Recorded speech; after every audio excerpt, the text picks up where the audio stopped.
Visakha one టౌన్లో కాల్పుల కలకలం ఇప్పుడు ఎన్నో అనుమానాలకు తావిస్తుంది. అసలు ఎందుకు కాల్పులు జరిగాయి, ఎక్కడ కాల్పులు జరిగాయి అనేది సందిగ్ధంలో ఉంది. ఇప్పటికే పోలీసులు స్పెషల్ టీము విశాఖలో ఈ గన్ కల్చర్కి సంబంధించి దర్యాప్తు అయితే కొనసాగుతున్నారు. విశాఖ కేజీహెచ్లో కాల్పులకు గురైనటువంటి వ్యక్తి చికిత్స పొందుతుండో అతని భార్య ప్రస్తుతం అంత ఉంది. అమ్మ, అసలు ఏం జరిగింది?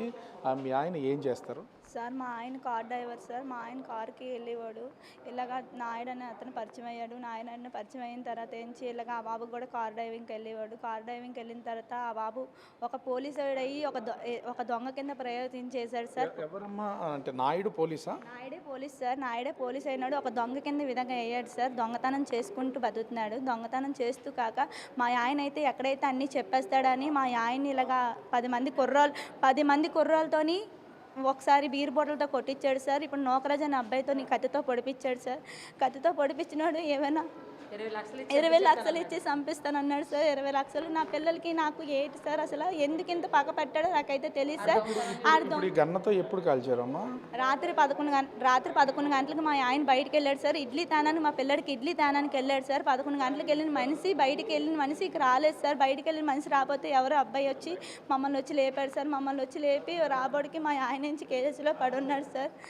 అంటే ఎక్కడ జరిగిందమ్మా ఇది? అసలు లక్ష్మీజాక్ జంక్షన్లో చేశారండి సార్. మాకైతే ఇక్కడికి వచ్చేప్పటికి కేజెస్కి వచ్చేప్పటికే తెలిసింది సార్. ఎలాగని ఎలా ఉంది పరిస్థితి? ఎట్లా ఉంది? సీరియస్గా ఉంది సార్. చెప్పి సార్ డాక్టర్లు సంతకాలు అవి పెట్టించుకున్నారు. సంతకాలు అవి పెట్టించుకొని అమ్మ మేమైతే చెప్పలేము, ఇటు అటు కిడ్నీ అవన్నీ ఉంటాయి, వెనకతలకి వెళ్ళిపోయిందేమో, లోపలికి వెళ్ళిపోయింది బుల్లెట్ అని చెప్తున్నారు సార్.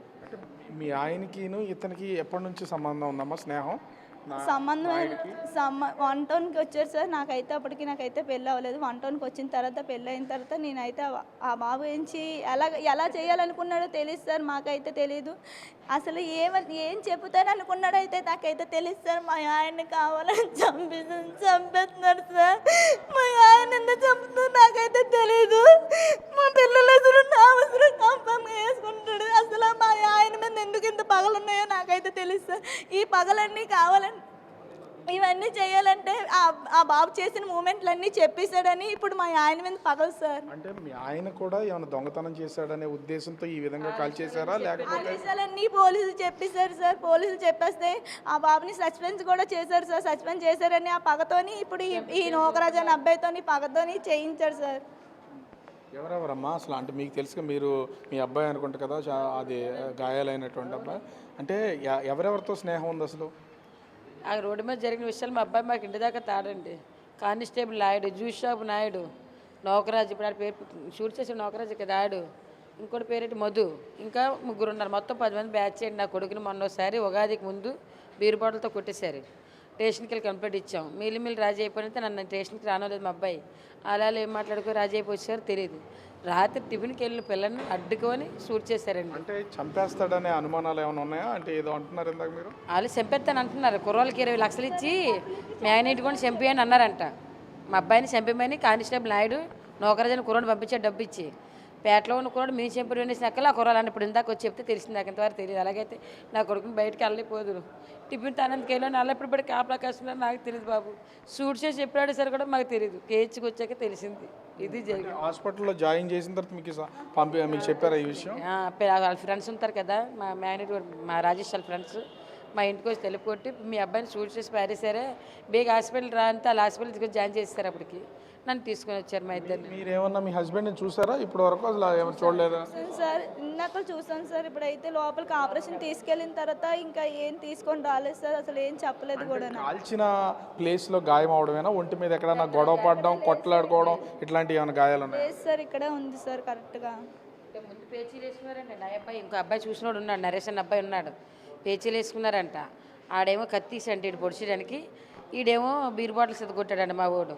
ఆ తర్వాత ఆడికి సాకు తీసి ఇటు పొడిచిపోతే ఆ చేతిలో సాకు తీసుకొని ఇటు పరిగెట్టించాడు. మా చిన్నోడు పరిగెట్టించాడంట. అటు నుండి వచ్చిన తర్వాత ఇంటికి వెళ్ళోడికి మా చిన్నోడికి ఫోన్ చేసి అప్పటికి బుల్లెట్ తెచ్చేసుకున్నాడంట. ఇంకో కుర్రోడో ఎవడో ఏడు నరేష్ అన్న అబ్బాయి పిలిస్తే తెలుస్తుంది. ఆ బుల్లెట్ రివాల్వర్ తెచ్చుకొని మా అబ్బాయికి ఫోన్ చేయాలి, నీ పిల్లం అలాగానే ఫోన్ చేసి రచ్చగొడితే ఎల్లోడు మళ్ళీ అనక్కొచ్చాడు. అనక్కొచ్చితే షూట్ చేసి పారేశారు. ఇది బాబు మనం చూడొచ్చు అంటే ఇక్కడ వాళ్ళ భార్య తల్లి ఇద్దరు కూడా ప్రస్తుతం అయితే హాస్పిటల్ దగ్గర ఎలా ఉంది ఏంటనేది చూస్తున్నారు. పోలీసులు కూడా స్పెషల్ టీమ్స్ని ఈ కేసుకి సంబంధించి ఎంగేజ్ చేసినటువంటిది అయితే ఉంది. ముఖ్యంగా కానిస్టేబుల్ నాయుడు అనే ఒక అంటే సస్పెండ్ అయినటువంటి కానిస్టేబుల్కి దీంట్లో సంబంధం ఉంది. అతను నోకరాజు అనే వ్యక్తి ఇద్దరు కూడా కాల్పులు జరిపి హత్య చేయడానికి ప్రయత్నించారనేది కుటుంబ సభ్యులు ఆరోపిస్తున్నటువంటి నేపథ్యంలో వన్ టౌన్ పరిధిలో జరిగినటువంటి ఈ కేసుకు సంబంధించి వన్ టౌన్ పోలీసులతో పాటుగా ప్రస్తుతం ఈ కేసుని ఇన్వెస్టిగేట్ చేయడానికి అవుటర్ నుంచి కూడా వేరే స్టేషన్ నుంచి పోలీసులను అయితే ఎంగేజ్ చేసినటువంటిది అయితే ఉంది.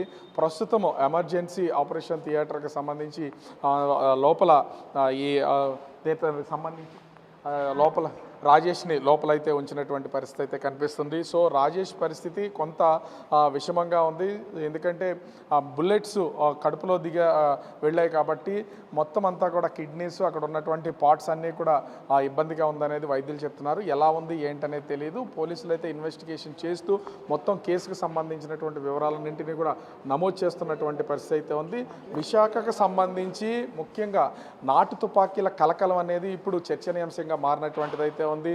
విశాఖలో తుపాకుల కలకలం ఎప్పుడు ఉన్నటువంటి పరిస్థితి అయితే లేదు. కానీ కల్చర్ పెరుగుతున్నటువంటి కొద్దీ ఇప్పుడు తీవ్రమైనటువంటి చర్చ కొనసాగుతున్నటువంటిది అయితే ఉంది. విశాఖ సిపి శంఖపత్ర బాగ్జీ కూడా నిరంతర పర్యవేక్షణ చేస్తున్నారు. కానీ ఒక చోట పనిచేస్తున్నటువంటి వాళ్ళకి అసలు ఈ నాటు తుపాకులు ఎక్కడి నుంచి వస్తున్నాయి, ఎక్కడ కొనుగోలు చేస్తున్నారు, ఈ రాష్ట్రంలోనేవైనా లేదా పక్కన ఎక్కడి నుంచి కొనుక్కొచ్చారా, అటు ఒరిస్సా ఇటు తెలంగాణ రాష్ట్రాల నుంచా ఇతర రాష్ట్రాల నుంచి నాటు తుపాకులను కొనుగోలు చేసుకొచ్చి ఈ విధంగా బెదిరింపులకు పాల్పడుతున్నారని తెలియాల్సినటువంటి ఒక గ్యాంగ్ని ఫామ్ చేసి ఒక మాజీ కానిస్టేబుల్ అంటే ఒక సస్పెండ్ అయినటువంటి కానిస్టేబుల్ ఈ వ్యవహారం అంతా నడుపుతున్నారని ఇప్పుడు రాజేష్ కుటుంబ సభ్యులు అయితే చెప్తున్నాడు. మరి అంటే ముఖ్యంగా సస్పెండ్ అయినటువంటి కానిస్టేబుల్ నాయుడు వ్యవహారం అనే దాని మీద కూడా ఇప్పుడు ఖచ్చితంగా పోలీసులు అయితే ఇన్వెస్టిగేషన్ చేయాలి. దీని వెనక ఎంతమంది ఉన్నారు, ఎవరున్నారు ఏంటనేది తెలియాల్సినటువంటి పరిస్థితి ఉంది. ఓవరాల్గా రాత్రి జరిగినటువంటి ఈ నాటు తుపాకీ కాల్పుల్లో రాజేష్ అనే వ్యక్తి అయితే ప్రస్తుతం ప్రాణాలతో పోరాడుతూ ఉన్నాడు. కుటుంబ సభ్యులు